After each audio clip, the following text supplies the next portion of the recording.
मिरकरवाडा बंदरात उधाणाच्या भरतीचा आश्चर्यकारक नजारा अनुभवास आला।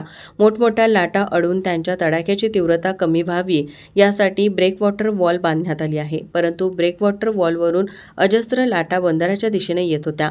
त्यामुळे या लाटांच्या माऱ्यामुळे जेटींवर उभ्या असलेल्या मच्छीमार नौका एकमेकांवर आदळून मोठं नुकसान झालं आहे। समुद्राचं पाणी प्रथमच जेटींच्या काठोकाठ आलं असल्याचं मच्छीमार नेते सुहेल साखरकर यांनी सांगितलं। अरबी समुद्राला आलेल्या भरतीचा आश्चर्यकारक परिणाम रत्नागिरी जिल्ह्यातील समुद्रकिनारी अनुभवास मिळालं।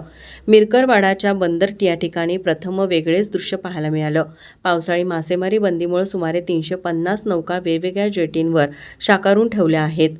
बंदरावरील नौकांना लाटांच्या माऱ्यानं नुकसान होऊ नये यासाठी भगवती बंदर इथं ब्रेक वॉटर वॉल आहे। मोठमोठ्या लाटा या ठिकाणी आदळून या लाटांच्या माऱ्याची तीव्रता कमी होते, परंतु भरतीच्या उधाणात उसळलेल्या लाटा ब्रेकवॉटर वॉल ओलांडून वेगानं बंदराच्या दिशेने येत होत्या।